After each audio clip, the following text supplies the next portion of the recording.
all the other programs out there, all the, the experts, all the guys doing 10 times more YouTube videos than me, for the most part, they're looking for somebody that has fallen, right? Mm-hmm. And that's with respect. I know the entire industry is out there finding distressed, pre-foreclosures, foreclosures, tax liens, somebody that's fucked up in some capacity, and now someone else is going to take advantage of it. Mm-hmm. Okay? And I've had people like you come in and ask, well, why don't you do foreclosures?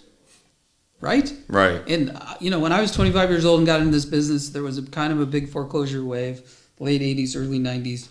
And I personally never got into it. And I don't know why, but it just felt like bad karma to me. And back then, I had no idea that, unfortunately, through the Great Recession, I was going to go bankrupt and lose my own house. But for some reason, even 15, 20 years before, I didn't want to do distressed. Okay? Right. And so I went out and started to add value and find people and tell people how to do highest and best use and how they could build more units and how we could renovate it. And that felt good to me because people would come in and they'd like, man, you're helping me. Versus, the guy that's trying to find the distressed house for 40 or 50 cents on the dollar. And to me, and it's an emotional story because if you've lost your home and you have to move your family out in bankruptcy, it hurts. And when you fall down, and I've fallen down many times, I lost everything in 08, 09, 010, had to go bankrupt. I got to the point that my only thing I had left through bankruptcy was one watch. That was my one. In bankruptcy, they give you $1,200 cash and one personal item and a car not worth more than a couple grand. You get fucking nothing if you go bankrupt. And I don't care what people tell you, bankruptcy is not a fresh start. You know what it is? A different seat in hell. It really is. So at that point, you go bankrupt. Do you have any credit? Do you have any money? Mm-mm. Do you have any assets? Nothing. And you can't get credit for 7 years. So with one watch, I had to pawn this watch 10 times the first year on a Friday to feed my son. Okay? So I've lost everything before. I've been to heaven. I've been to hell. I've been successful. I've failed. It was unfortunate through the Great Recession that, real estate collapsed, and overnight our $100 million portfolio was worth $50 million.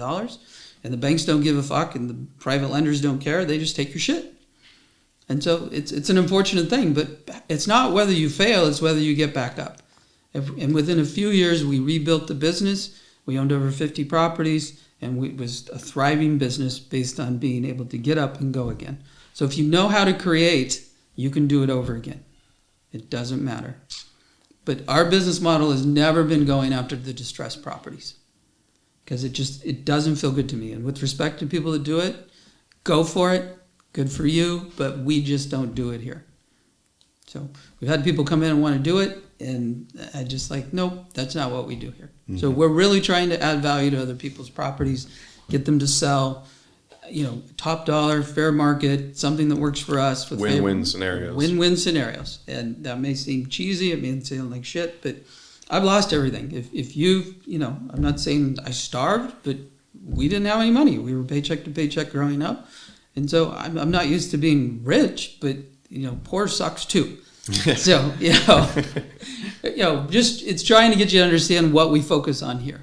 So, we're really not out there looking for somebody that tripped and fall. Now, that doesn't mean if somebody comes in and goes, I'm moving in a month and I want to sell this and I'm fine selling at this price and it seems like a reasonably fair price, that we wouldn't purchase that property. But we're not actively going and searching for pre-foreclosures and foreclosures and, sub-twos where the person's behind on their mortgage. We're in a different niche. Mm-hmm. And that's what I teach you. Sound good? Yeah. All right. We'll keep going on that. Cool. All right.